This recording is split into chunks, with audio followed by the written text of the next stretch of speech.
see. What nut? What is going on?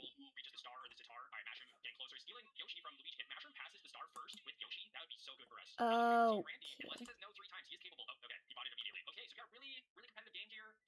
Let's see. Setting up stream.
So really.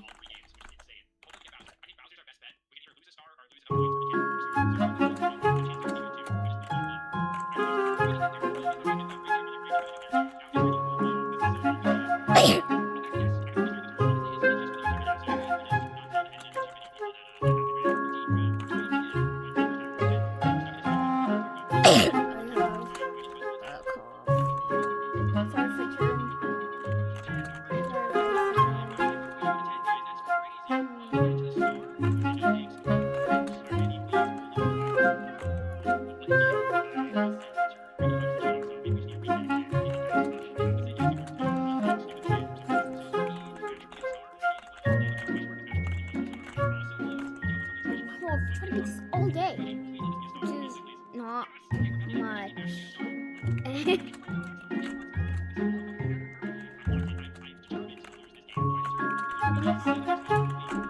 Dude, fine.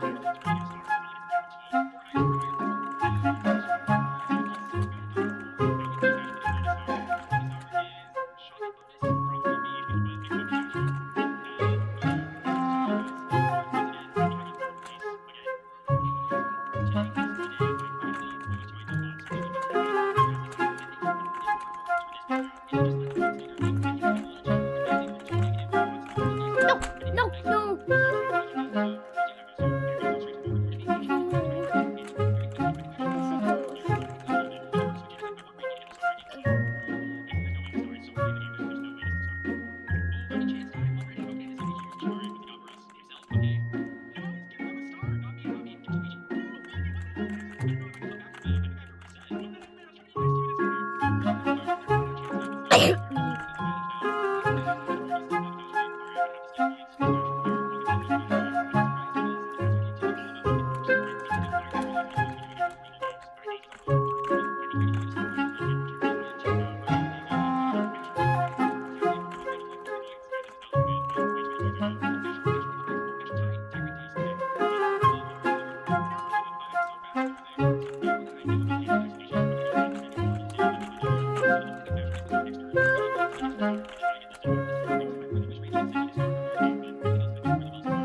One.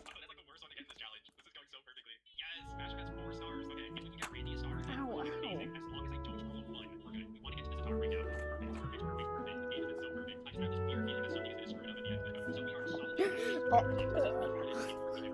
Watching a YouTuber, please don't get a 1. Proceeds to get the highest number possible.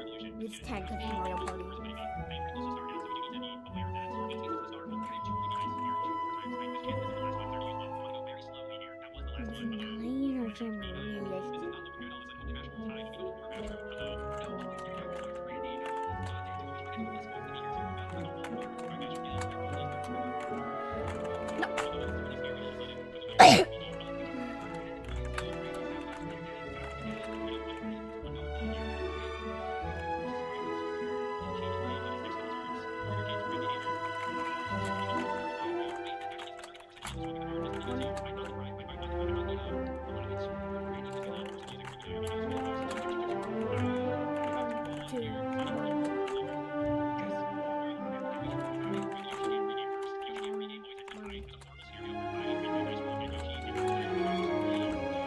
Focus, focus.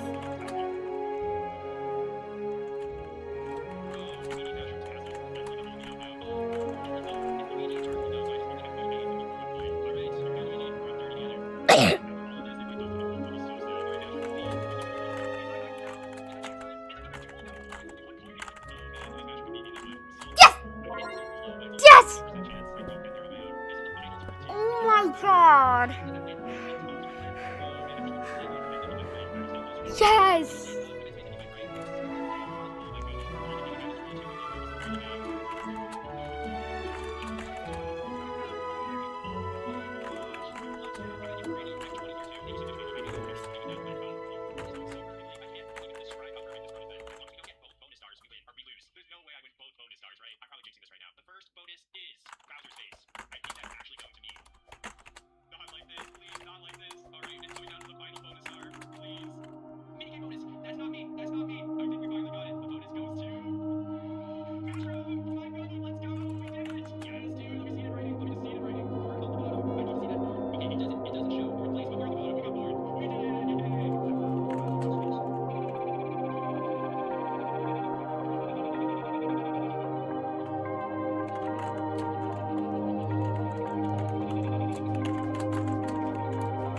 What the?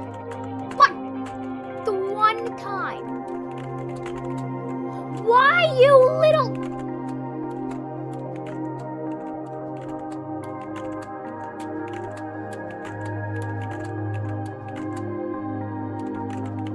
No!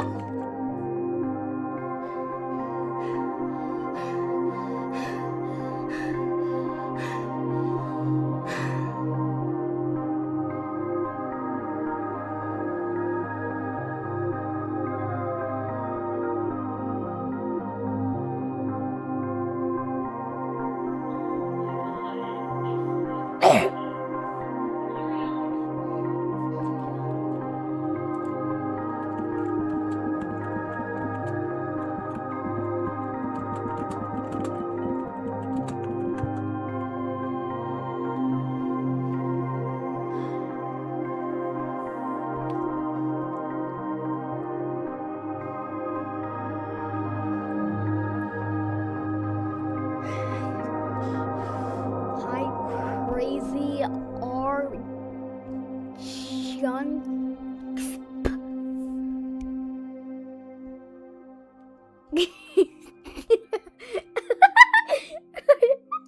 I don't know why I'm laughing. I don't know why. Sorry.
entire energy drink. And yeah, I felt that I don't know, I don't have a reason. I just feel like I have to know what that tastes like.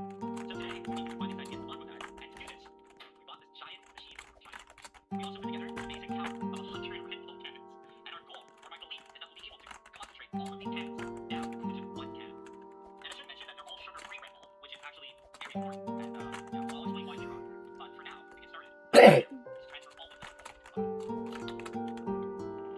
BRB and like in voice I'll still chat.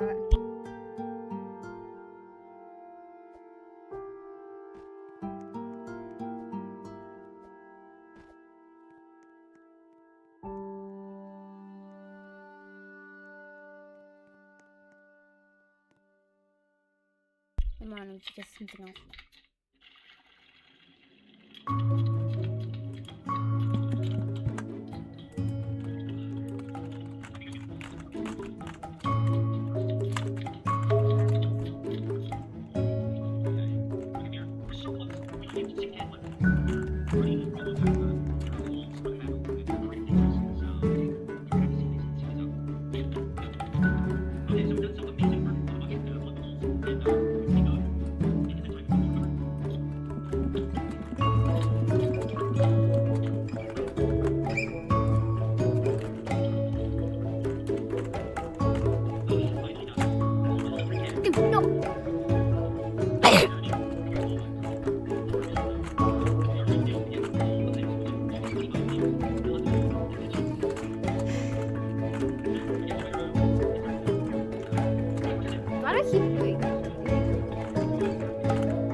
is a lot. And yeah, the next step is to just open this door, drop the exhaust out to there.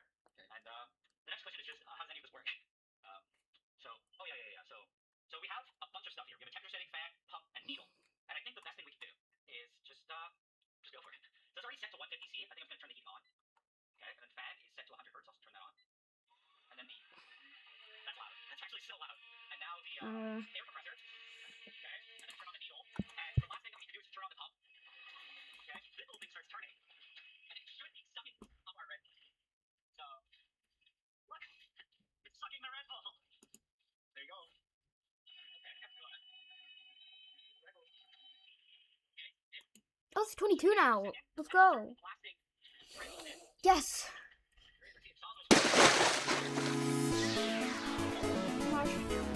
Seven of them. What? Oh my gosh. Let's see. No, it's only 40%. Okay, mini plug. Okay, near the fireplace. Wait, this is sprinkling.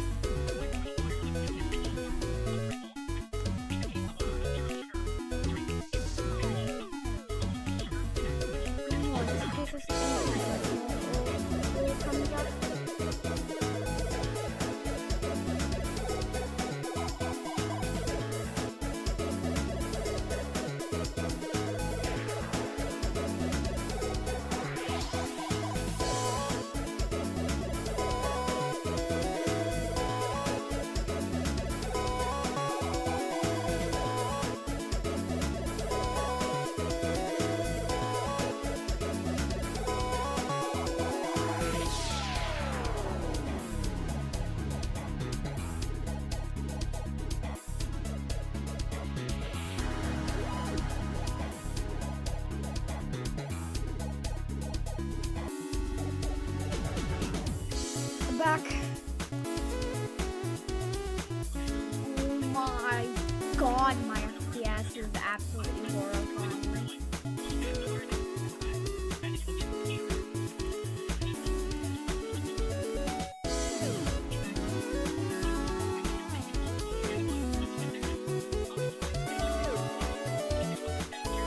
Not fail? That's really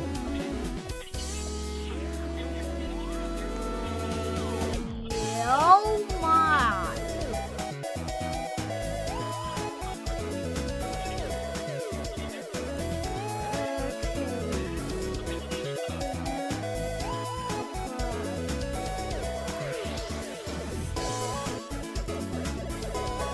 The frame of the mark!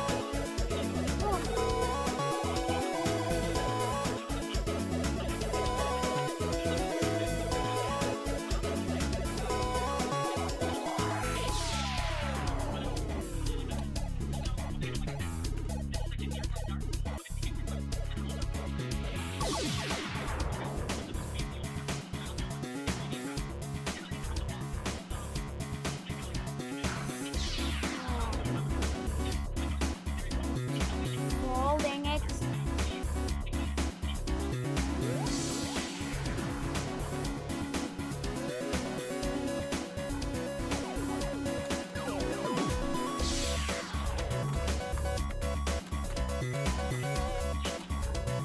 Yes, yes, yes, yes, yes, yes!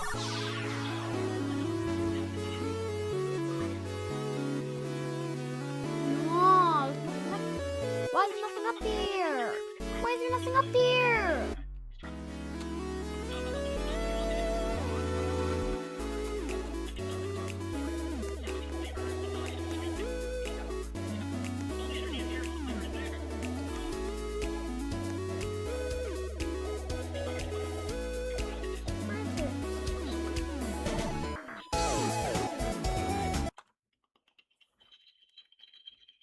As a point of safety here, I should say that I have no idea what percent of this is caffeine. There could be a lot of caffeine, so I am be careful not to breathe in the dust. Here's another one. But you can see inside. There's a lot of powder. And now when we weigh it, hopefully, it's close to 100 Red Bulls worth. Grams. That's not good. Yeah, and that is. How much are we supposed to be expecting? Well, considering in every can, it's listed that there's 1 gram of taurine. And with 100 cans, that means we should have at least 100 grams. Of just taurine? Yeah. But we have 91 grams total. So we're short here. I'm really hoping it's all stuck in the vortexer. Well, how do we get that out? We'll deal with that in a second. What I want to do first is just take a better look at our powder here. Whoa. And one thing I want to do is kind of want to just test what it tastes like. But there is a strong chance that a huge amount of this is caffeine, so we have to be careful. Okay, so I'll name it here. That's probably like 10 to 20 milligrams, and I'll just taste it. Actually, tastes pretty good. There's actually definitely some sweetener in there. It's a bit sweet. There's flavor in there. No, I think this is basically powdered Red Bull. So I mean, I think things, considering everything, are going pretty good. And for my estimation, what we have here is probably like 20 to 30 cans worth. That's pretty good. We're missing like 60 to 80, so that's not good. But I'm hoping they're all in this vortexer. So should we try to remove it? Yeah, so I think that's what we have to do. Take this thing off. Okay. We got our vortexer, and I mean, I'm gonna try to get some of this goo out, but let's see if I can pick at the edges. Oh my god.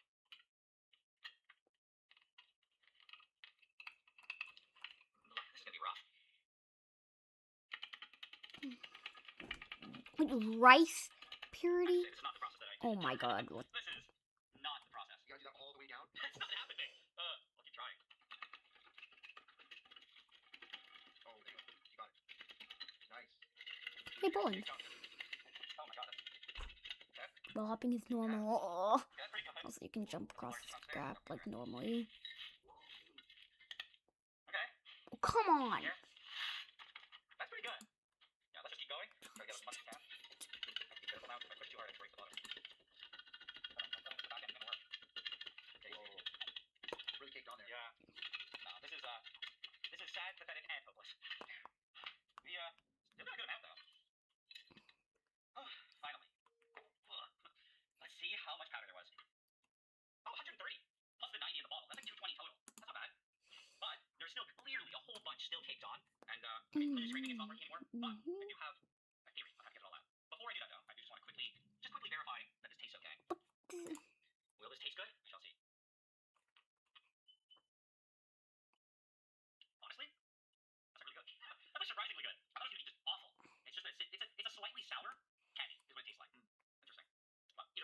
It we can clean this out. And to do that, we just gotta get it back onto the machine. Okay, Where in the? Can you even? bottle, get rid of this bucket, add a jar of water, start the beautiful fan noise again, turn on the heating, and the compressor, of course. And the idea now, basically, is that I'm hoping that by just blowing pure water through the system, it will just rain down and wash everything. Basically clean all of the extra stuff from the walls here and in the middle, and just wash it down into the bottle, cleaning that bottle as well. So basically getting all of the stuff that's into here, and here, which hopefully will give us close to a 100% recovery.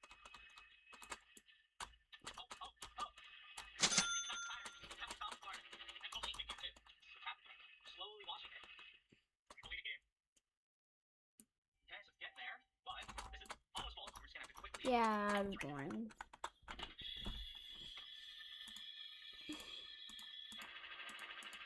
Off, off, off. Oh my god, it crashed.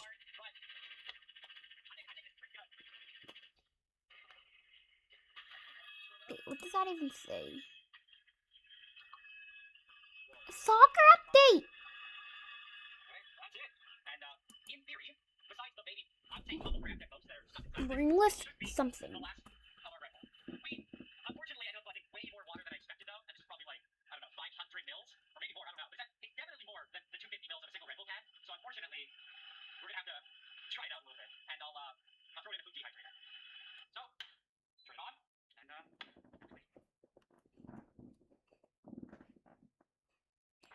we were able to get some nice, crispy little Red Bull nuggets, and yeah, we finally have everything. We have our crispy nuggets, our chinchillo powder, and our kind of glassy shards. And I've gone ahead and reweighed everything, so we know exactly how much we have. And in this bowl, we were able to recover 62.3 grams. And in this little one, What we have should I 1.4 play? grams. And on the shards, we got a nice and healthy amount of 128.9 grams. And in total, this gives us 252.6 grams of solid Red Bull. But while we were waiting for this one to dry, I went back through some notes, and I realized that I actually did fully dry out 1 can of sugar-free Red Bull. Really? A year ago. And the total that I got for that was 3.8 Always grams. 6-7. Why is it always 6-7? Why is it always 6-7? We're short 33 and a half cans of Red Bull. 33 and a half? Yeah. Just like disappear? Yeah, 33 and a half cans of Red Bull was just pumped into the air. I didn't suspect that would happen, but I thought maybe we'd lose like 1. But either way, at first, I was a little bit sad and concerned. Yeah, I agree, whatever. 100 cans. But Wait, what? this, Oh my god, finally? a physical limitation that science cannot overcome. What do you mean? I've gone and measured out 250 mils of water. I don't think that amount of water can dissolve all of this solid. Okay. So, in a way, I think it was a blessing that we lost so many cans, because I feel we're now on the precipice of what will even fit in 250 mils. So this would make it Red Bull 1 then? So if we're able to accomplish this will be Red Bull 67X. Still pretty good. Script. That's a lot. Yeah, I think it's better than Monster 3. That being said, we now need to rebuild the Red Bull, and I think the first step to do that is to combine all of our different powders. So, we'll start with the shards. Now for the Mega Dust. Now, you gotta mix it around. This is amazing looking. This truly looks like something. No idea. Probably pretty good. Yeah, I think that's good. So, all we need to do is take this water, 250 mils of water, because that's the volume of 1 Red Bull can. And now, just gotta add it.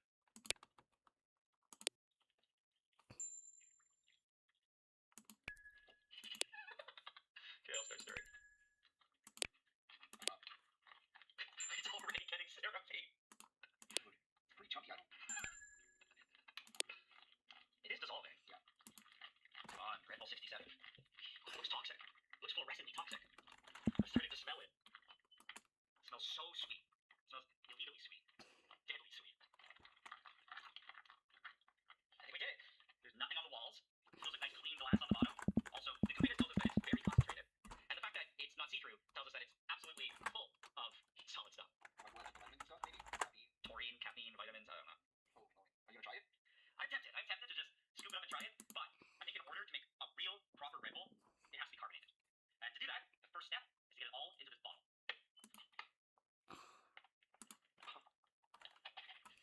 Dude.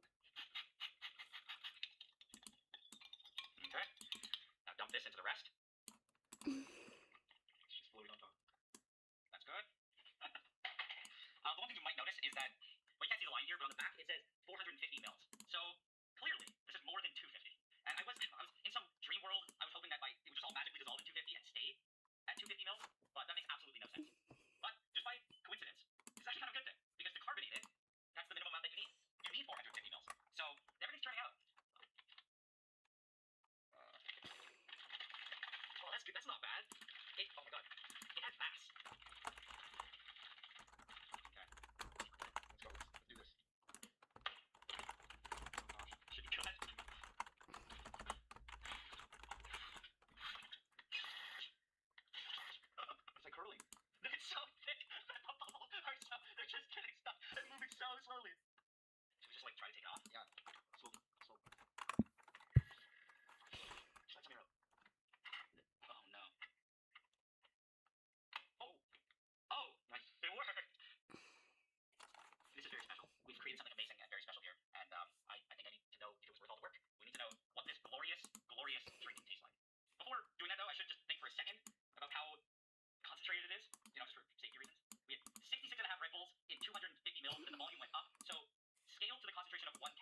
I'll do it a heaping one. So this is more than 7.5, probably 9 or 10, but it's so foamy that it bounces out. I don't know how much science is going on here, but in my mind, this is roughly equivalent to 1 Red Bull. And I would be very tempted to just do it, but I don't know. I'll have to ease my way into this, Right. I don't know if I have to see if I even like the flavor. So I guess that's what I'll do now. Let's see if it's all worth it. Weeks of trying Red Bull. Whoa, that's crazy. Legitimately, there's so much citric acid in it. I don't know what happened to the sweetener. The sweetener's gone. This tastes like some sort of sour candy. It's genuinely really good though. But one thing I should say is the carbonation's not acceptable. Oh, did it do anything? I think the carbonation was not worth it. Don't try that. Okay, let's go, dude. I'm kind of hyped. Okay. That's weird. Oh man. Ooh. That's really sour, dude. That is super sour. It's grainy too. Okay. It's so grainy. What's How do I text? If I rate this, I give this like I don't even know what to compare it to. Like a 4 on 10. Okay. Oh, yeah. Okay, so I mean, I personally would rate it 9.5 on 10. Script? No, genuinely, it's like I can see in the morning you need to wake up. It's a jolt to your brain. This is a whole new product. Clearly, we're not able to get the 100 cans of Red Bull that I predicted into a volume of 250 mils, and our limitation was, I think, physics and other laws of science. Okay, so I don't know if start from the top. When vlog born out. Wait. Overall, this turned out Is better than I expected, and I'm happy with that. We created successfully Red Bull 37, Peach. and I don't think we should let it go to waste. So that's not even fun to joke about. That's just straight up fail. Okay, so over the last few months, variable. every so often, just to see if I Mass variables. and I have to say that I do. I personally think that the sourness and just the sheer weird chemical heat that it has is actually really good. And I think there's a lot of potential here for an amazing future product. Some people though have been completely disagreeing, and they say that it's absolutely horrific and that it's definitely really bad for me. And they're probably right.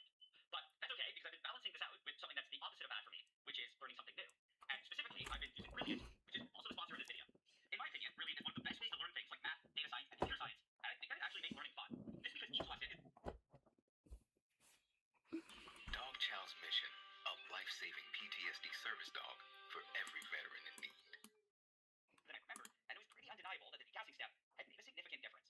I mean, if I really zoomed in, I could clearly see some very small holes, and it definitely wasn't perfect. This video Alright, I'm to make a cooker. I was sent some old jewelry from a viewer, and I was able to turn it into these pure 24-karat gold bars, which I thought were pretty nice. Since then, though, I've been really interested in gold in general, and a couple years ago, I stumbled onto a form of it that I'd somehow never heard of before. It was something called purple gold, and this website was selling it as jewelry, and in my opinion, it was one of the nicest forms of gold that I'd ever seen. However, the color of it also kind of seemed unnatural, and at first, I honestly thought that it was probably a scam. With very little research, though, I quickly found out that purple gold was actually real, and according to Wikipedia, it was an alloy of gold and aluminum. Now, I'm not someone who's known to be jewelry, but for some reason, the moment that I saw that it was real, I really wanted to buy some. More specifically, though, I really wanted a ring Increase that would make me inspired variable out of purple gold. by blah However, blah long story blah. short, that website didn't sell one, and as far as I could tell, there wasn't a single company or person in the world No, who it's sold a not. pure purple gold ring. At first, I thought this was kind of odd, but apparently, purple gold was a huge pain to make, and to work with in general. It also turned out that Lee Wah, the owner of that website, was one of the only companies that even made purple gold jewelry. With all that being said, though, I still really wanted a pure purple gold ring, and now, knowing that it was actually impossible to buy, I kind of wanted it even more. At the same time, I also felt that it had to be possible to make an entire ring out of it, and I started thinking that this was something that I might just be able to make myself. I mean, I had absolutely zero experience with purple gold, and I had never made a ring out of anything before, but for some reason, I really wanted to do it, and I decided to just go for it. But anyway, to get started, the first thing that I had to do was figure out how to even make the purple gold, and with a quick Google search, I was able to find a lot of videos and articles talking about it. However, none of them gave any real information on how to make anything remotely decent. With a bit more searching, though, I was eventually able to find this Set. patent, which turned out to be extremely useful. This because it not only gave a lot of good info about purple gold in general, it also explained how to potentially fix one of the biggest problems with it, which was how fragile it was. It said that normally, with a typical mixture of about 78.5% gold and 21.5% aluminum, it was as brittle as glass or porcelain, and that it was way too fragile to make any jewelry with it. However, it claimed that by altering its composition just slightly, or by adding some other metals to it, like palladium or nickel, it was possible to make purple gold that was significantly stronger. It also provided a bunch of example recipes, and the one that caught my eye was this one, which appeared to be the simplest. It didn't require any other metals besides gold and aluminum, and the only difference was that the gold content was slightly increased to 81%, which would make it about 19-karat gold, and this was what I decided to go with. The only tricky part was that besides the ingredients, it really didn't tell me anything else, and there was pretty much no information on how to actually make the purple gold. So unfortunately, this meant that I was going to have to figure out everything myself, and considering that it was supposed to be really hard to work with, I was honestly kind of worried. What made me feel slightly better, though, was that over the second, I found out that all of the purple gold that's sold by Lee Wah is actually based on this patent. So even though it didn't give any real instructions, I at least knew that the recipe itself should have been trustworthy, and I decided to just go for it. With that being said, I could now actually get started, and the first and most important thing that I needed was some gold, which unfortunately isn't exactly cheap. So I initially planned on buying as little as possible, and I figured that something like 20 grams would probably be more than enough. At the last minute, though, I convinced myself that it was a good idea to get a bit more, just in case I needed it, and long story short, I ended up with this 100-gram bar. In total, this cost me about 56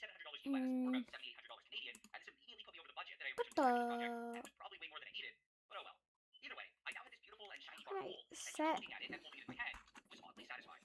The only sad part was that it was kind of useless to me as one big bar, and unfortunately, the first thing that I had to do with it was destroy it. More specifically, I was going to have to break it apart into a bunch of smaller pieces because I had to be able to measure out very specific and accurate amounts of it. To do this, the most obvious way would have been to tear it apart manually using something like a chisel and a hammer, but that would have been an insane amount of work with most likely mediocre results. Instead, I felt that it was a much better idea to do it chemically, so I just carefully placed it in a beaker and I poured in a bunch of concentrated hydrochloric acid. I then turned on the heating, and over the next few minutes, it slowly warmed up, and it eventually started boiling. Then, when I felt that I was ready, I shot in some concentrated nitric acid. Almost immediately, there was a lot more bubbling, and the solution started changing color. This because the nitric acid was reacting with the hydrochloric acid, and it was forming nitrosyl chloride and chlorine gas, both of which are yellow. More importantly, though, unlike the hydrochloric acid alone, this new acid mixture, commonly known as aqua regia, was able to attack the gold bar. It wasn't super fast, but it was slowly shredding it apart, and it was doing it in something called chloroauric acid, which was then getting dissolved away. So, what I was doing here was basically breaking it apart at the atomic level, which was way better than I could ever do manually, and on top of that, it was Cookies. just a lot easier. All I had to do was occasionally add small amounts of nitric acid, and over the next few hours, it very slowly disappeared. Eventually, all that was left was just a thin sheet of gold, and with just a little bit more acid, I was able to completely get rid of it. There was now absolutely no trace of the original bar, and all 100 grams of the gold was dissolved as the chloroauric acid. I then let it cool down to room temperature, and Oh when my I god, I had thought of it, something turned all this stupid. chloroauric acid back into metallic gold. At first, it might not make much sense why I just dissolved it all, only to immediately bring it back, but it'll all make sense in a few minutes. With that being said, I then just grabbed the beaker and started walking over to my other fume hood. Okay, that was actually just a beaker full of water and food coloring, and what I really did was pour it all into a bunch of extra water. I also washed the beaker a few times with some more water to make sure that there was absolutely no gold left behind. Then after that, I stirred it around to make sure that it was all fully mixed, and when I felt that I was ready, I dumped in a concentrated solution of potassium metabisulfite. This caused the entire thing to quickly turn brown and to heat up a lot, and I was really happy to see this. This because it meant that the potassium metabisulfite was working, and that it was reducing all of the gold in the chloroauric acid back to its metallic form. The very important part, though, was that it wasn't all just coming back as a bar of milk or something, Wait. and it was Oh my god. as a super fine powder. So, by just dissolving the bar and bringing it back, I had effectively pulverized it to a dust, and again, this was way better and Work. easier than anything I ever could have done manually. Over the next 30 minutes, pretty much all of it sank to the bottom, but there was still a small amount of it floating around. So, I decided to leave it overnight, and when I came back to it the next day, it was completely clear. I was now able to get rid of all the water, and I just poured it out into another container. I was also very careful to not lose any of the gold. The entire thing. It looked like there was almost no water left. I transferred it onto a small beaker. I then poured in some only distilled water, and I turned on the hot plate, and I let it sit there for several minutes. I was doing this to get rid of any residual potassium metabisulfite and other side products, and after that, I did it a few times with hot hydrochloric acid. This would help get rid of any trace impurities of other metals that might be there, and when I felt that it looked good, I washed it a few more times with hot water. What I had now should have been some super nice and clean gold, and all I had to do next was dry it, so I cranked up the heating on the hot plate, and I waited for all the water to disappear. This ended up taking over an hour, which was way longer than I expected, but when it was eventually done, I had some nice and crispy powdered gold. When I weighed it, it was also 99.99 grams. Website loaded. Perfect. However, considering that the original bar was only 99.99% pure, it was very possible that this small amount was actually just some impurity, and that what I had now was more pure than it was before. But anyway, at this point, all of the gold was ready to go, and the only other thing that I needed was some aluminum, and I bought this bag of it from eBay. It was supposed to be 99.995% pure, and it was the absolute highest purity that I was able to find. It also came as a bunch of small pellets, which I felt would make it easy to measure out, and now, it was finally time to try and make some purple gold. So, I carefully measured out 4.95 grams of the gold, which was really easy to do in powder form, and I put it into a small crucible. Normally, I also would have added something called borax, which would both help the gold melt and prevent it from sticking to the dish, but I unfortunately couldn't do that here, because it would react with the aluminum. Either way, I then just started blasting it with a blowtorch, and very quickly, the top of it turned red hot, and I could slowly see some of it starting to melt. As I kept heating it, it was also slowly shrinking, and about 30 seconds later, I was left with two separate blobs, which eventually combined to form a nice little bead. I then kept blasting it just to get it as hot as possible, and when it was red hot, I dumped in exactly 1.61 grams of the aluminum metal. The ones that were touching the gold almost immediately melted and combined with it, but it looked like the others needed a bit more convincing. However, even after making them red hot, they still weren't melting, and this was because the thin oxide layer that naturally forms around aluminum was holding in the liquid metal. So to actually get it to mix, I was going to have to poke at it a bit, and I was happy to see that it all easily combined together. What I was more happy to see, though, was that below all of the crusty oxides on the top, it looked like there was a nice and free-flowing liquid. I was also kind of surprised to see this, because there were at least a few comments that I read online which said that doing this in the presence of air would turn the entire thing into a horrible oxidized mess. However, it wasn't nearly as reactive as I initially thought, and it infinitely See. to pour this into a mold or something. With that being said, I now theoretically had a mixture of 81% gold and 19% aluminum, except it wasn't even remotely purple, and this was because it was still way too hot. It was also still a liquid, and to get it to turn purple, I was going to have to let it cool down. As this happened, it was supposed to slowly crystallize as an alloy, where most of it had the chemical formula AuAl2, which is the form that has a really nice purple color. According to the patent, though, by skewing the gold content slightly higher than the typical 78.5%, it would push a bunch of it towards a gamma phase gold aluminum structure. I honestly still don't entirely know what that means, and I've had a really hard time finding any good info about it, but the important part was that it was supposed to make the alloy a lot stronger. Color. When it did eventually get to room temperature, though, it sadly still wasn't purple, because it was covered in a bunch of aluminum oxide. That's the variables. If it wasn't actually a purple gold, it was all hidden inside, and to see if it were there, I was first going to have to get it out of the crucible. So I just carefully poked at it with a metal spatula, and even without any borax, it was surprisingly easy to remove. What I had now was a super crusty and ugly piece of metal, and to see if I'd actually made any purple gold, all I had to do was break it open. I also figured that this would be pretty easy considering how weak and brittle even this stronger stuff was supposed to be, so I just tried snapping it in half. However, it turned out to be a lot tougher than I expected, and it really didn't feel like I was even close to breaking it. So instead, I decided to just quickly kill it with a hammer, and I kind of assumed that it would easily shatter. But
and I quickly bent it to fit around the furnace.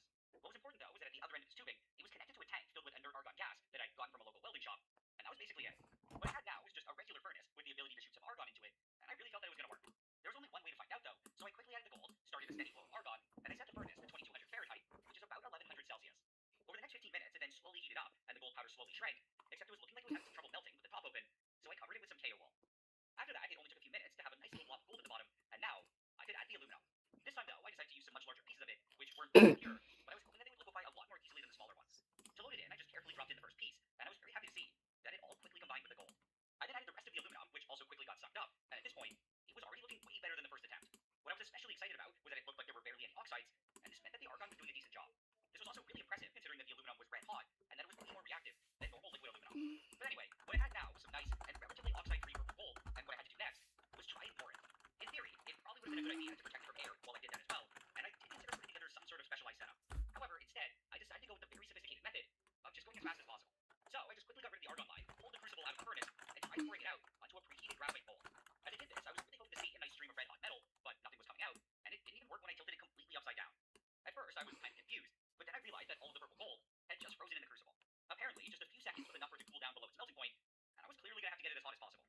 So I just put it back in the furnace, dropped in the argon line, and covered the top, and I left it there until the entire thing was bright red. I then again attempted to go as fast as possible, and it was still a bit stubborn, but I was actually able to pour it out. The only sad part was that it was a complete piece of trash, and having to remelt it had apparently caused it to get really oxidized. This told me that I only had one real chance to pour it out, which wasn't ideal, but at least now, I knew exactly what to do. So I quickly whipped up a new batch of the purple gold, and this time when I poured it out, I was really happy with what I saw. I then let it cool down to room temperature, and when I took a closer look at it, it was definitely the best result that I had so far. I mean, it still wasn't perfect, but it looked way cleaner, and it wasn't anything like the crusty mess that I had before. The only thing that I thought was odd was that it was silver, and I assumed that without a lot of the oxides, that it would have been significantly more purple. At the same time, though, I figured that maybe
What in the?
pick the one.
I'm gonna pick the boxes. Oh, great. This part is pretty easy because it's meant to be. It takes advantage of the spider's quick movements to sync perfectly with the music. Take a listen.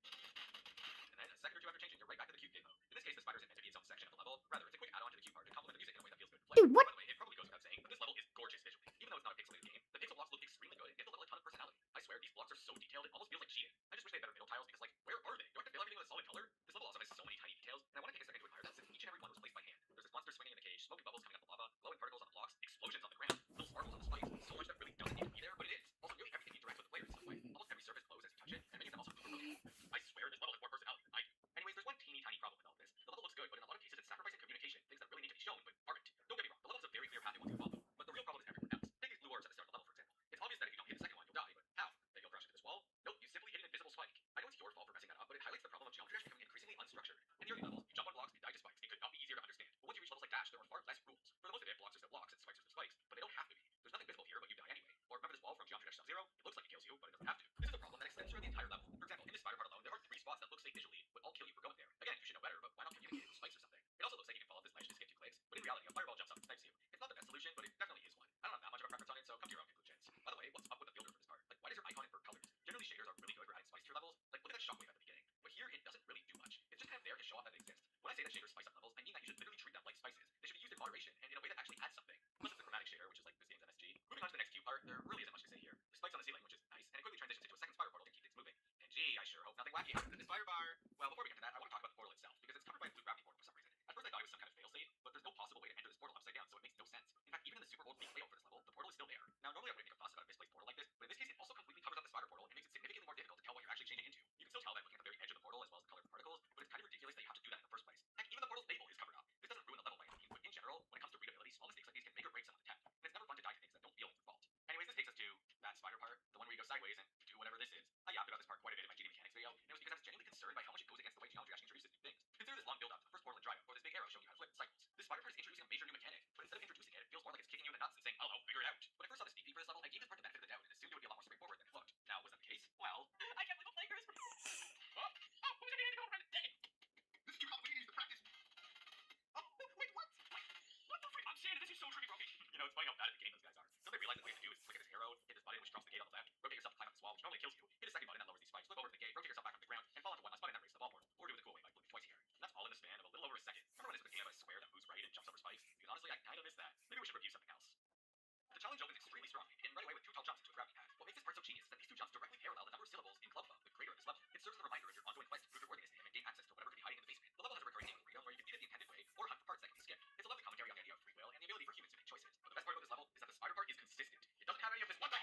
Okay,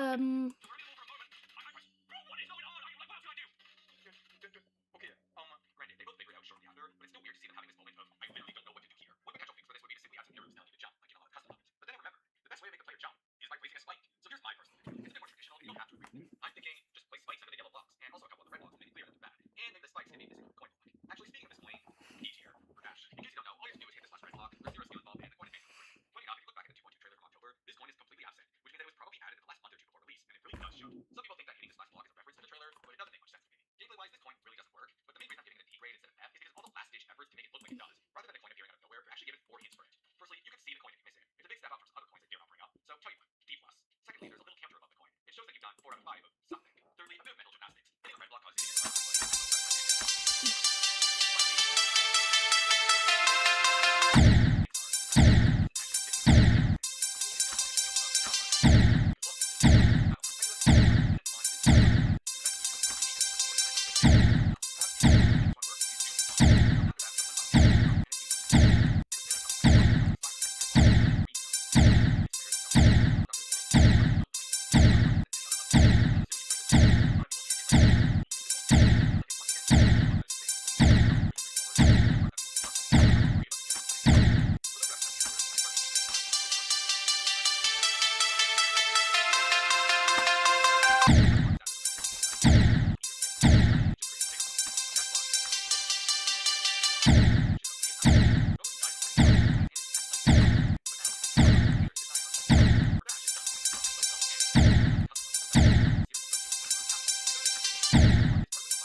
Why is no one joining stream? Just a quick music sync bit, like every other spider section in this level. Gameplay could not be more straightforward, but at least it's kind of fun. That takes us to this cube section, which plays around with some dash orbs followed by 2 uses of the new spider orb. Some people argue that this is where the level's visuals start to fall off, but I think this is the great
doing? At the very least, do something with the background or the color palette. Use a shader or two, just anything. Finally, the level ends with this green orb into one last fan before you're sucked into the skull delving as the level's end portal. The fan is a great solution to making sure you end the level perfectly centered on the screen, and I would much rather have that than an orb which randomly reverses your direction. Fans are just cool. I hope they catch on some more. The skull over here marks the first custom ending in an official level, and in my mind, it's exactly what it needs to be. And it still follows through with the normal level complete animation. It's just as familiar as always, with a very slight spin on it, and it's a good starting point for we're probably gonna see future levels. The peak of the tower hit. Like, how are you gonna end on the right side? This ending is that it should look more like an exit, like you're actually leaving the tower. Right now you just land on a random platform and the level's over. What? You feel like you escaped or anything. In fact, it's the opposite because you're getting thrown into a skull of all things. Skulls have been a recurring theme throughout the level, and more importantly, geometry dash in general. So this begs the question, what do they represent? Are you a skull? Is there a bad ending? Or are skulls just there because they look cool? I'm sure there's a theory or two that can be cooked from this. Overall, I think the biggest flaw of this final tower is the amount of waiting in it. The breaks between gameplay feel like they're longer than they need to be, and it definitely kills the hype just a little bit. I decided to hop into the editor and see if I can improve things, and while the camera work is far from perfect, this is my concept for a rework of this section.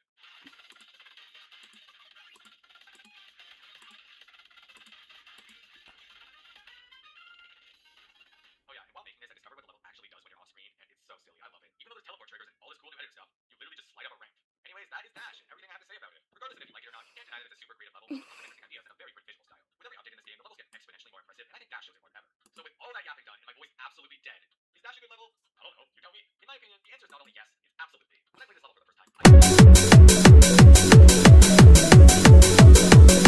but you know what? That's okay because every level has its flaws. I'm sure there's things I dislike that other people enjoyed, or even the other way around. To me, the biggest weaknesses of the level were the overload new mechanics at the beginning, and especially the coin placements. But its strengths were the way rotation was used after the initial spire part, and the overall sight readability past where the sneak begins. Not to mention, the visuals are gorgeous. The biggest reason that I point out my issues with the level is because they serve as great lessons for level designing and balancing. I hope that creators can at the very least consider some of the points I made when they work on their own projects, whether it's trying out the things I like or treating the things I didn't as a lesson on what not to put in your geometry dash level. Now here's something I wanted to quickly bring up. Should this level be rated insane? Personally, I think that everything past the weird start of the level is around the same difficulty and readability as Big Dash. And I find Big Dash easier than levels like electrodynamics and hexagon floors, so I think it should be devoted to harder. But geometrical dominator is harder, and I find that level a bit trickier. So I guess that one should be insane. And then I also think electrodynamics should be an easy demon. So maybe it's Big Dash that's rated correctly and electrodynamics that isn't. Okay, you know what? My head hurts. Difficulty system in this game isn't exactly amazing. Still, my gut feeling is that the two Dash brothers should be rated harder. Oh, and one more thing before I go. If you're interested in the edits I made to the level throughout the video, I've actually uploaded it as a full level to my account. Don't treat this as some kind of perfect version. It's just a few very rough edits I made that I think would improve the level a little bit, at least for me. Anyways, if you're somehow still here, thanks for attending my lecture, question mark. I can proudly say that you made it through everything I will ever have to say about this silly little level that took 7 years of procrastination to make. In conclusion, it's a good level, but sadly, it will never live up to be as good as the challenge.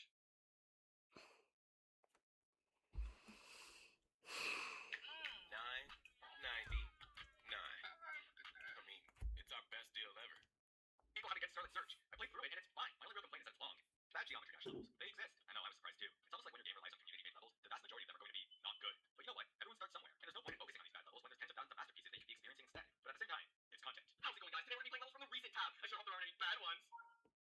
Lately, I've been thinking a lot about the bad levels in geometry dash, because at the end of the day, it's a big part of the game's culture. Sure, you could just not play them. But what about the map tech levels that you need to suffer through for some extra coins? Or the world's smallest violet shorts that get billions of views? Or maybe there's a demon level that you just don't like. You can ignore these levels all you want, but they are there and they are popular. Sometimes more so than levels that actually deserve the kind of spotlight. But what's the worst level in geometry? Like the absolute lowest known one. I wanted to solve this for a long time, but there are literally tens of billions of levels out there. I was thinking of going off some criteria, like maybe it's the most dislike rated level in the game, which is those various obstacles that probably came out back when nearly every level uploaded to the servers got rated. Or maybe we can go by download to dislike ratio, which led me to this strange two-player level. In reality, there just aren't any good ways to conclusively find a single worst level for the game. So I think the best answer to this question is another question. Do I look like Matt Pat to you? Just why am I wasting my time trying to find some earth-shattering evidence when the worst level is very obviously Generation Retro? This is the final level of the Poison Gauntlet, which means that 5 million people were forced to play through it, and 5 million therapists were probably called shortly after. Seriously, this level is terrible. Just skip it, hack it even. Nobody has to know.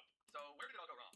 The year is 1978. Arcade games like Pong and Breakout taking the world by storm, and Japanese game developer Tomohiro Nishikawa was determined to make the most captivating and groundbreaking gaming experience yet. Inspired by the block-breaking mechanics of Breakout as well as science fiction stories like Star Wars, he worked tirelessly to develop a rebounding shooter game known as Space Invaders. The way it worked was simple. Horde aliens are making their way toward the bottom of the screen, and you have to destroy them all while dodging their bullets. The game ended up being a massive success, and before you knew it, people everywhere were flocking to arcades to give it a try. Space Invaders would go on to be one of the most influential video games of all time, and a massive turning point in the history of gaming.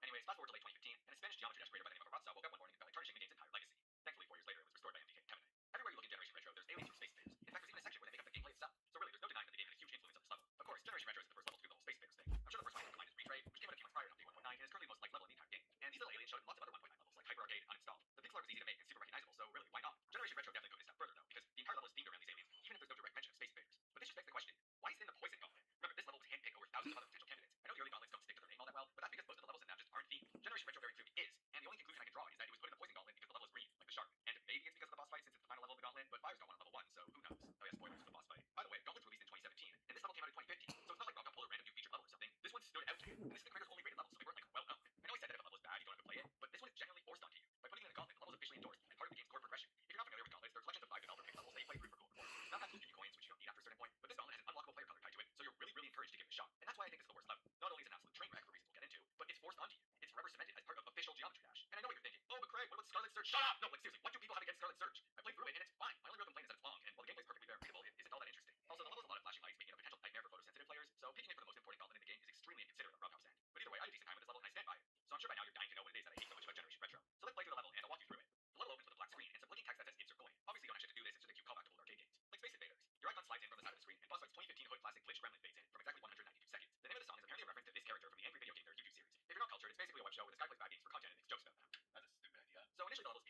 you hit the first jump pad, all the decorations in here. It sets this cool cyber retro theme, and you've got these space invaders aliens plastered everywhere because world building. I wouldn't say that the art style's a weak point for this level, but it is very copy and paste, and there's all sorts of flashing decorations that don't go well with each other, like the glowing blocks and the spinning whirlwind things. Also, do you notice something about the pixel art? It's got these weird diagonal lines slicing through it, and I can guarantee you, this is not a style choice. What you're seeing here is someone who did not know that the editor has pixel blocks, so instead they use this little square-shaped 3D decoration since it's the next best thing. This was a pretty common practice back in 1.9, but it immediately became obsolete after that since scaling and pixel blocks were added, and it's very unlikely that the level was started in 1.9 since the first click of the entire level is a green orb. So yeah, the level is completely themed around these pixel aliens, and they're not even built right. Speaking of that green orb, if you don't hit the blue one directly after it, you just fly off the map. This is a pretty innocent mistake that's present in a lot of levels, but I kid you not, every single gravity change in this level has that problem. There are 0 ceiling spikes or stars anywhere in the level, which means that if you miss a jump while upside down, you either have to wait a couple seconds or pause the game and manually restart, which is a feature that isn't even on by default for whatever reason. It's stuff like this that makes it extremely clear that this level had next to zero playtesting, and there's infinitely more proof to back that up. For example, if you don't buffer all 3 of these orbs, there's a pretty good chance that you'll overshoot on yellow orb and die to this genius structure. I guess I should also address the lore of this level. It'll pick up further on, but for now we're introduced to this angry red alien with eyes that break the rules of pixel art. He welcomes you to the level, and that's about it for now. But he'll be really important later, trust me. Shortly after his epic introduction, you're hit with an invisible mini portal that causes you to bounce lower on this jump pad, and then you hit another invisible portal that changes you back. Right off the bat, I have so many questions. Why are the portals invisible? Why is there a mini portal anyways? Why do you immediately change back before you even make a single click? For some reason, lots of levels use to have invisible mini portals like this, and I've never understood why. Like, it doesn't add anything to the level. It's just a brief loss of control and an extra layer of confusion. And in the context of this level, it doesn't even sync to the music, which is kind of unexplainably there.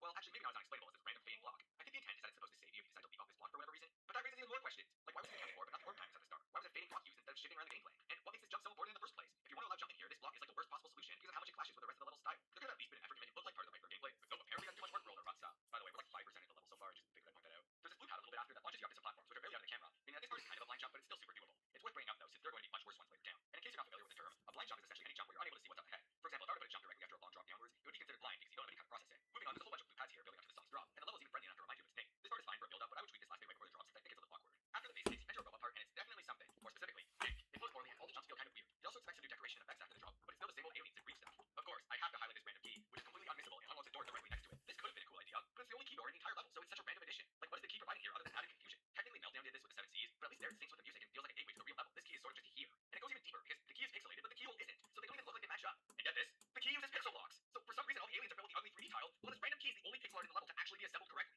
And funny enough, when you touch the pixelated key, it also reveals a normal one underneath, which is only there because the creator didn't want to add their own pickup animation. But what breaks me more than anything is that if you manage to miss the key, it disappears anyways. The gate doesn't open, but the key just kind of pieces out. What was the thought process behind this? Like, they clearly know how to make triggers that activate untouched because the gate's still closed, but why not do that for the key disappearing? I just don't get it. After that monstrosity, there's another big platform that pops up out of nowhere, and it's kind of funny because this one isn't even tied to a key or anything like that. I don't expect consistency from this level, but I'm just desperately trying to find something decent to cling onto. After jumping off this platform, hit a gravity portal which leads into another blind jump, where you'll probably either run into this spike or miss the blue orb and fly off the map again. I wouldn't go as far as to say that this part requires memorization, but you do need to be ready for it. As far as lore goes, you run into the red alien again, and he looks normal at first, but suddenly turns angry and yells no before flying off screen. I have no idea what that's supposed to mean, so don't ask me. At first I thought he was mad that you're inside a level or something like that, but this is the same alien that welcomes you at the start, so I kind of thought he wanted you to stick around. Once you pass him, there's a constant teleport portal that also puts your gravity, and honestly I think it's fine. It's very clear how it works, and I think it fits quite nicely with the level. But what's weird is that if you walk off the platform and follow the map, you pass by this weird circular thing that's not normally viewable. It's not a coin, and it doesn't have any group IDs attached to it. It's kind of creepy, honestly. Maybe it's an eyeball or some sort of cult symbol. I really have no idea, but I'd love to hear your theories on this. You can also see it if you skip this green orb, because again, this level has no ceiling spikes, but this time the actual eyeball shape already disappeared. It's a strange amount of detail for something that you never see. Ignoring that, next we reach a wave portal where the walls don't appear in the gameplay here isn't that bad, but it's a wave part, so as long as you place a bunch of slopes, you really can't go wrong. There's also a coin up here, which is a pretty generic spot for a custom level, but it's not terrible by any means. There's a custom coin texture as well, and sure enough, it's made with pixel blocks while all the aliens in the background aren't. And it's also the exact opposite of the key from earlier, because this time the coin doesn't disappear regardless if it touched it or not. Also, this is where the level begins to take a dark turn, because suddenly everything was red and flashy. Before you know it, there's a virus detected. It's just like they warned us about. By the way, there's another invisible mini portal here. You haven't had time to react to it, but this is like the single worst game mode to have an invisible mini portal in. There's really no reason why it had to be invisible, and it's not like it would have made the level uglier, because seriously, have you looked at this? Next up is a ball part, and in an unexpected turn of events, those aliens from the background are now the main objects supporting you. And feast your eyes on those beautiful hitboxes. There's an invisible blue pad that does the first move for you, and I prefer if it was visible, but it's not like it'll mess you up in any way. The real problem with this ball part is this infamous alien right here, because it looks like an ordinary platform, just like the four that came before it, but when you touch it, it turns evil and kills you on the spot. Get trolled. So funny. This is why I have trust issues. Okay, look, I'm not gonna deny that there are some visuals to help you out. The alien is animated like the others are, and there's a down arrow to guide you in the right direction. But it doesn't do much because this stupid alien is in such a tempting spot. I feel like I need to land there because it just feels right. Even when I'm well aware that it kills you, I still find myself trying to hit this platform again and again. It's tempting to the point that it's messing with my brain. This isn't a troll, this is psychological torture. I think the reason this spot is such a big punch in the gut is because it's a memory part in the level that you don't expect to be about memory. Don't get me wrong, there are many levels where you have to memorize things. It's super popular among demon levels, and some of them like Limbo are masterpieces. But the difference is that those are levels you play because they're memory levels. So when you die to something you were supposed to memorize, you're not gonna be surprised. A good analogy for this is playing Extreme Demon versus playing an easy 2-star level that suddenly turns into an extreme at the very end. The first one sets your expectations properly. You have a good idea of what you're getting yourself into. But with the second one, it's unfair. It's not what you wanted from the level, and it leaves you feeling betrayed, like the creator doesn't care about you. And it's especially bad for casual players who just wanted to play something relaxing. In the context of Generation Retro, I think most of the expectations are set by the fact that it's only 6 stars, and the gameplay support is relatively straightforward. There's a couple spots that you might have to memorize due to bad placement or unpredictable triggers, but when you die to this alien, which the level clearly wants you to do, this is when you realize it's all on purpose. The level hates you, the creator hates you, and the stupid red alien, well, I don't know, maybe it's just misunderstood. There's also further expectations set by this level being in a gauntlet, since in order to get to this level, you have to need 4 other ones with a lot more care put into them. Memory parts aren't inherently bad, they're just bad when they show up in places where you don't want them. And this level has no shame. The earlier memory parts were instant enough, but this one feels like it's spinning directly in your face. So you're just supposed to go down, there's an invisible blue pad because the game thinks you're too stupid to press a button, and this blue alien shows up and it's like, hey, he serves as a platform across the small gap, and then he disappears forever. Or does he? There's something so funny to me about how his text is black and then moves along with him, but maybe it's an artistic choice. Also, there's no decoration around this decor, even though the first one had some, so scrap all the memory stuff I said earlier because this is the real crime. The rest of the ball part is fine. The alien hitboxes still suck, and the most notable thing to point out is probably this UFO that moves along with you for a little bit. There's no visual hint for it, and it's very unnecessary, but let's be real, so are many things in this level. You probably won't die to it, and my expectations are so low to the point that that's good.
sure. Next time at least be consistent with which words you capitalize. But also, I have no idea if it's the same alien as before because he looks different now. I always assumed it was the boss's final phase, but I'm starting to think that maybe the previous guy died and now you're up against the CEO of Generation Metro. I don't know. Though it's worth pointing out that this is the same red alien you've seen in every other part of the level, so maybe the first boss was a decoy. I'm not gonna lie, it is kind of fun to come up with theories for this, but it also chills me inside to know that the creator probably wanted to communicate something very specific, but failed miserably. So I have no idea. I'm gonna go with the decoy theory because that's my favorite, but feel free to come up with your own in the comments. So this guy attacks by shooting a big glow object laser that's telegraphed with an exclamation mark, and he's gonna go an animation for it. Then a green shield pops up and you have to take cover behind it to dodge his attack. It's pretty cool when you remember that this is a callback to the original Space Invaders, but also you have no time to react here. The shield pops up super quickly, flashes an arrow in an even shorter amount of time, and then if you're not already at the top of the screen, you're screwed. One thing I find really funny is that the shield doesn't even do anything. As soon as the laser's about to reach the shield, the boss just stops shooting entirely. For all we know, he probably could have blasted right through it if he tried. Oh, what's that? He literally does! The shield signals for you to go down and gives you plenty of warning ahead of time, which makes the second blast a lot more readable. But as it's moving down, you can very clearly see the laser pierce right through it, so I'm starting to feel a lot less safe around this thing. It doesn't really matter though, because the shield heads out after this anyways. After that, he goes arg again and shoots one more laser. But this one straight up gives you no time to react. There's an exclamation mark to warn you, but it appears at the same time as the laser itself, so all it does is mock you. Like, what was this for? It's like if I punched someone in the face and then said, watch out after. Actually, you know what? Yeah, this alien would definitely do that. Fortunately, there's some fair exclamation marks up ahead that give you a lot more time to react. And this time the boss is actually lunging forward at you, so now it's personal. So if you survive all that, he's like, ha ha ha in Spanish. Game over. Strap in, because you're about to witness the absolute peak of cinema. So a big spike wall goes down, but the blue guy comes back and he's like, no!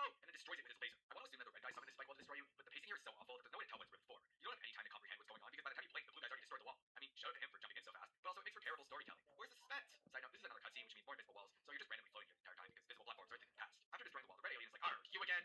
Yeah, he really likes saying arg. Also, wait, this means they've met before. So was that him in the last fight? The blue guy responds with, yeah, but the timing makes it look like he's cutting the boss off mid-sentence. Then he goes, and we will end, which I'm not even sure what this one means. Maybe let's end this? I don't know. But the red alien responds with, no, so clearly it's bad for him. Then they do that thing from sci-fi movies where they shoot lasers at each other and form a massive ball of light in the middle. But sadly, it's just too much for a little blue hero, and the red alien takes it down. Your player cries out, no, and the boss laughs back, still in Spanish. Also, quick time out. This is the second time you, the player, yelled no, but this time it uses your primary player color instead of your second one, so either the creator forgot which player color he's supposed to be using, or honestly, that's the only thing I can think of. Another platform causes you to slide up a little bit, and you hit one final invisible size portal to turn into a big boy. Game over.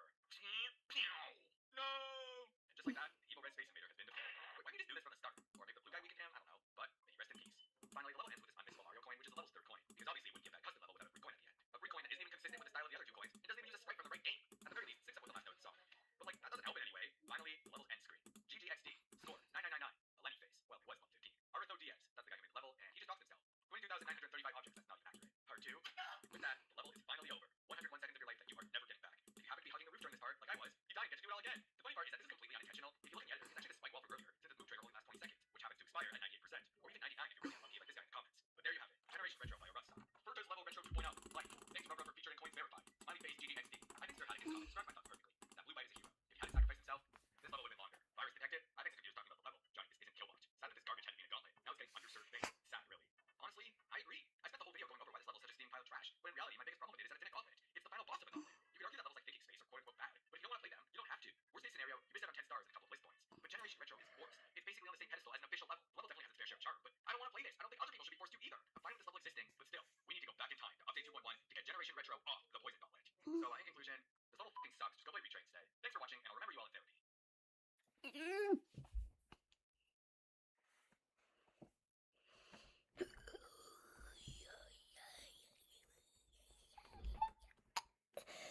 Oh, boy, I'm so tired. Exclusive access to unique experiences worldwide.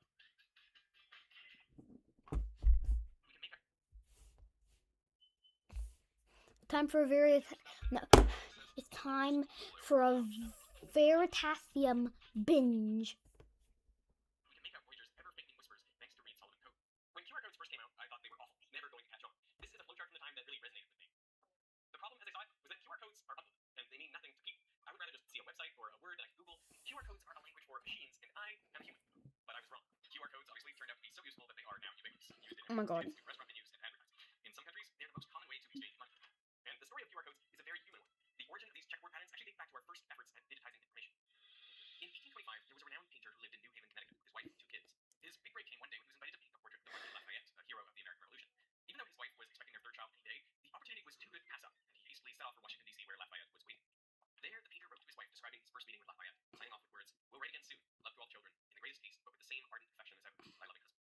After a few days with no reply, the courier delivered a letter which said his wife was ill after childbirth. Worried, the painter rushed home. He traveled back to work, wagon day and night, managing to arrive back in New Haven in several days. Oh my God! Too late. His wife had died. Not only that, he had missed the funeral. Her body was already buried in the ground. The painter's name was Samuel Binley Breeze Morris. From that day forward, Morris set out to find a faster way to communicate over long distances. He got a job at New York University where he attended lectures on electricity, a rapidly developing field at the time. In 1836, along with Joseph Henry and Alfred Vail, he devised a machine that could send electrical pulses along a wire.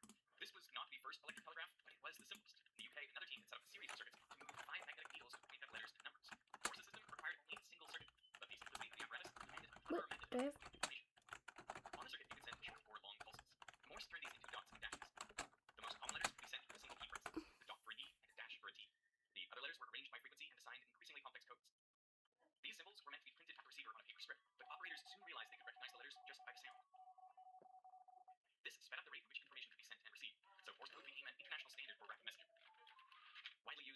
maritime communications and aviation. The Universal Emergency Distress Call, SOS, what does it stand for? Nothing. It just happens to be easy to send and recognize in Morse code. Morse code revolutionized communication, but in the next century, it would transform a totally different industry. In the late 1940s, Bernard Silver was an engineering student at Drexel University, Pennsylvania. One day, he overheard the president of a local supermarket chain asking the engineering dean to find a way to speed up the checkout process. Oh my At that time, god. cashiers had to type in each item and its price by hand, a process so tedious and repetitive that many cashiers had developed carpal tunnel syndrome. Silver told his friend Norman Joseph Woodland about the problem, and together they began experimenting. After several false starts, Woodland moved down to Florida, and one day, on the beach, he drew some dots and dashes of Morse code in the sand, something he was very familiar with as a Boy Scout. He recalls, I just extended the dots and dashes downwards and made narrow lines and wide lines out of them, and thus, the first barcode was created. From this humble beginning evolved the Universal Product Code, or UPC barcode, capable of storing Oh my gosh. It's read by scanning a laser, also checking how much light is reflected to read black and white lines, essentially as dots and dashes. A pair of vertical lines are placed at the beginning, middle, and end.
My budget was $12K a year. That's like usually what I paid myself. I mean,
stones in. But what about all the rest of the format? Well, this Oh is my the second gosh. bit. These other 10 bits are all just Oh. designed to correct mistakes in the first place. So how does this work? Let's say I only wanted to Oh levels of error correction. my god. Flips in transmission to 0, 1, or 1, 0. It's easy to know that an error has occurred, but no way to know which the original message was. An easy way to fix this is to add another bit, so 0, 0, 0 below, 1, 1, 1 for high. Now, these are at opposite ends of a cube, and hence they are further apart. If you then receive 0, 1, 1, it's more likely that the intended message was 1, 1, 1, so it's easy to correct. In this scheme, the only allowed code words are 0, 0, and 1, 1. The rest act as disallowed buffers to indicate errors in transmission. The allowed code words should be as far apart as possible. Gosh. Here, they are 3 vertices apart. This is known as the Hamming distance, after Richard Hamming, who pioneered the field of error correction. For a Hamming distance of n, you can correct up to n minus 1 over 2 errors in a binary string, so 1 bit like in the previous example. So back to the 5 bits of our format string. If I only wanted to communicate all zeros or all ones, I could place them at opposite corners of a 5-dimensional hypercube. However, our string includes all 2 to the 5 or 32 combinations of ones and zeros as valid code words. So to provide buffers, like before, we can extend the 5-bit string into a 15-bit string. And now the 32 valid code words are each separated by 7 vertices, or Hamming distance of 7, which means we can correct up to 3 bit flip errors. The easiest way to do this is using a lookup table. The table takes a slightly misread vertex and finds the closest valid vertex, likely the intended code word. But for our main QR code data, we need a far more efficient scheme, one that doesn't require lookup tables or doubling or tripling our data size. Let's say I want to send you a message that is the 4 numbers 1, -2, and 5. If I just send these numbers, one of them will get corrupted in transmission, and you wouldn't know that an error had occurred or which digit was wrong. So before I send the message, we come up with a plan. First, instead of sending you 4 numbers, I will send 6. The first 4 are my actual message, and the last 2, A and B, will help you check if there were any errors. Now, I want you to treat these 6 numbers as the coefficients of a degree 5 polynomial, and I will pick the values of B and B so that this polynomial could also be written in the form of a degree 3 polynomial called q of x times x minus 1, x minus 2. Now, we can set these last 2 terms to be x minus any number, but for simplicity, let's say we give 1 and 2. That way, when you receive my polynomial, you know that if you plug in x equals 1 or x equals 2, you should get 0 for both, Oh. because that's how I constructed the polynomial. And if you Oh don't my get 0, gosh. it's been an error in transmission. They are called syndromes, which is an apt term, since syndromes are defined as a group of signs that occur together and characterize a particular abnormality. If the message polynomial is not 0 at any of the syndrome values, then there is an error in the code. So how do I find the values of a and b in our example? Well, I take the polynomial without a and b and divide it by x minus 1, x minus 2. I get the degree 3 polynomial, which is what I want, but there is also a remainder, 37x minus 30. So I can move this to the left-hand side. For the polynomial to take the form I want, a must be -37,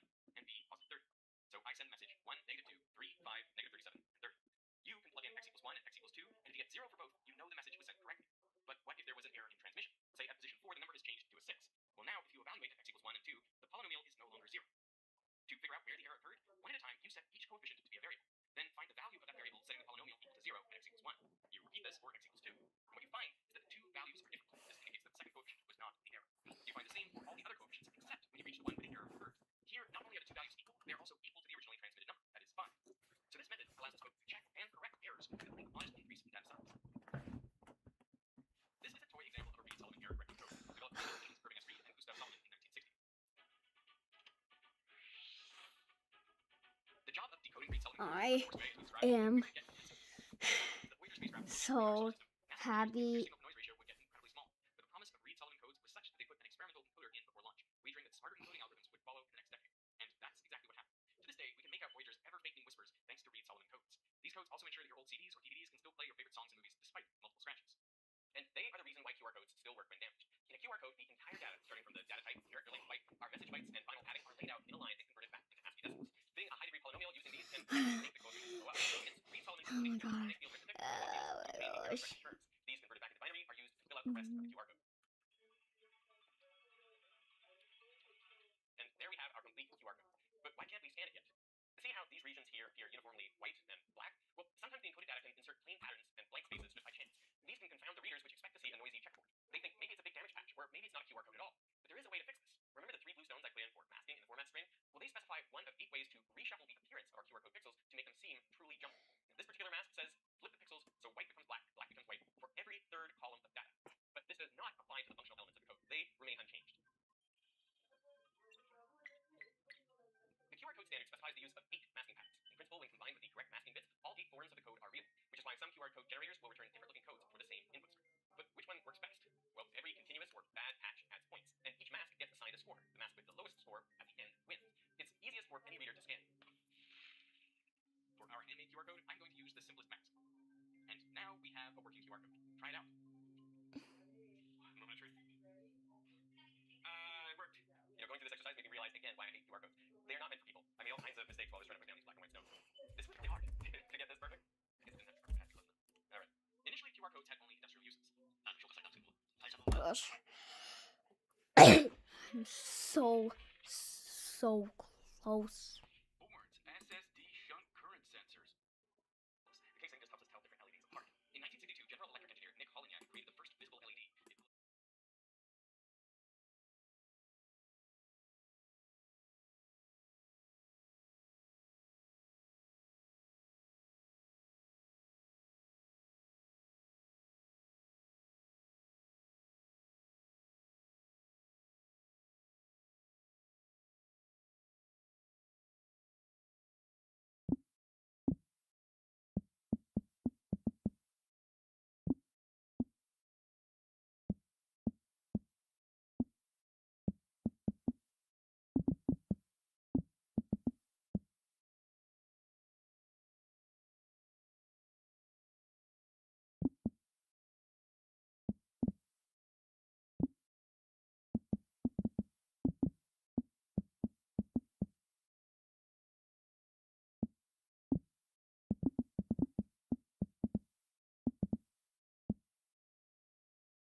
I am okay, guys. I am. Hold on, mic off.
Oh my god, oh my god. Wait.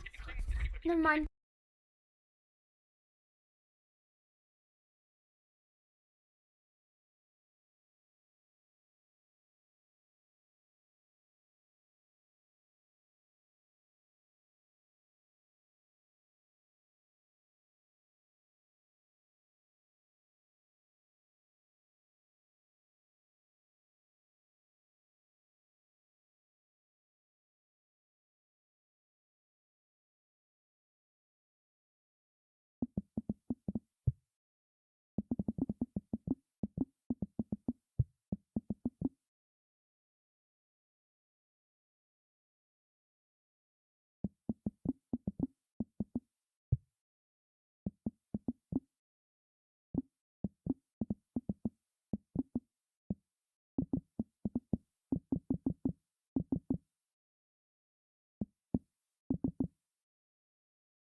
Bruh.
いつでも I love you 君に take a kiss me 忘れられないから僕の大事なメモいつでも I love you 君に take a kiss me 忘れられないから僕の大事なメモリーの履歴は主食になれないならば不満隠しちゃえば僕の思い通り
いつでも I love you 君にいつでもいつでもいつでもいつでもいつでもいつでもいつでもいつでもいつでもいつでも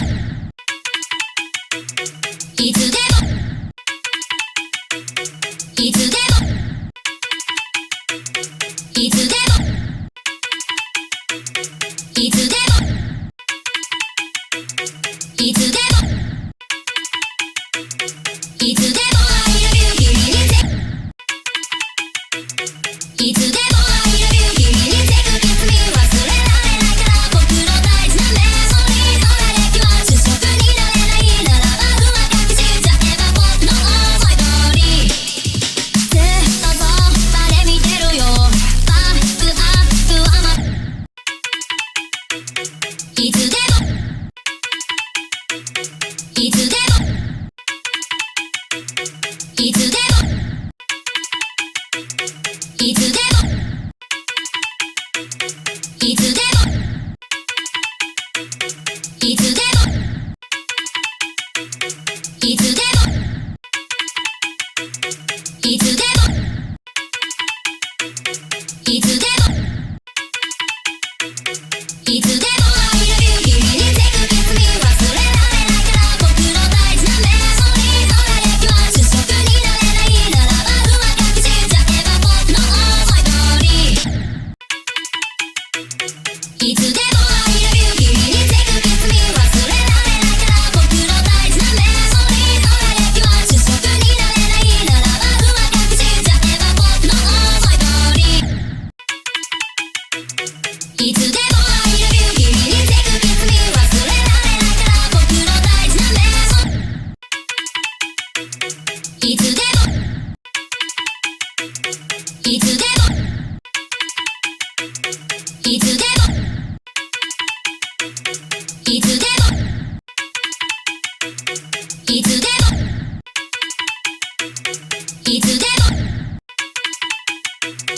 いつでもいつでいつでもいつでもいつでもいつでもいつでもいつでもいつでもいつでもいつでもいつでも I love you 君にてくキスに忘れられないから僕の大事なメモリーの履歴は主食になれないならば不満隠しちゃ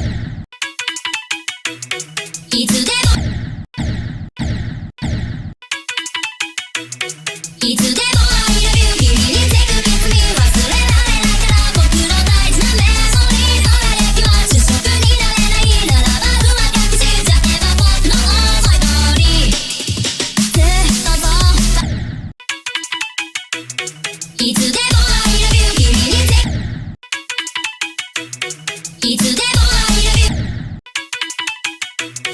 いつでも I love you 君にてくキスに忘れられないから僕の大事なメモリーの履歴は主食になれないならば不満隠しちゃえば僕の思い通りずっとそばで見てるよバックアップ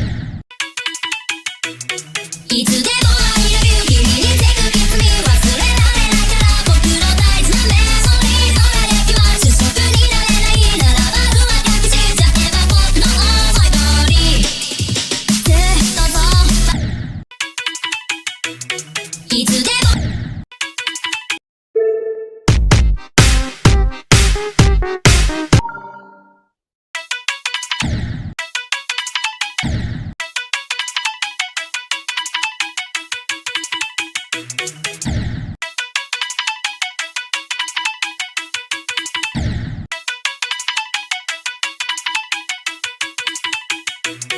いつでも I love you 君にてく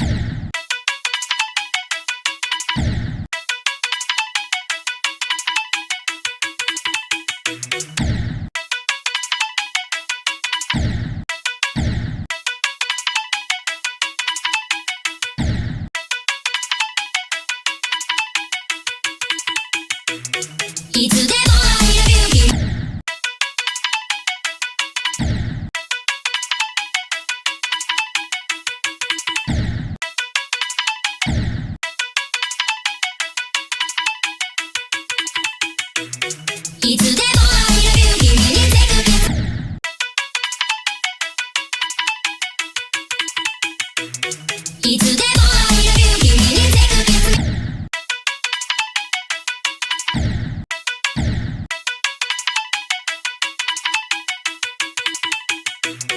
いつでも会える君に手かけつ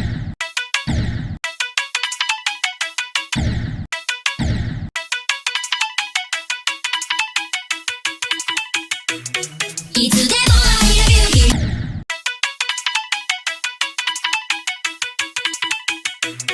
いつでも会える君に手かけつ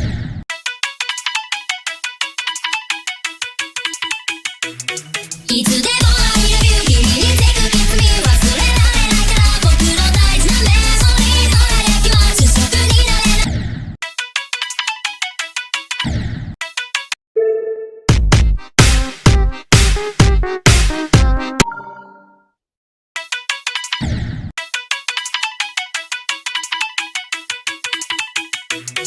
いつでも会える君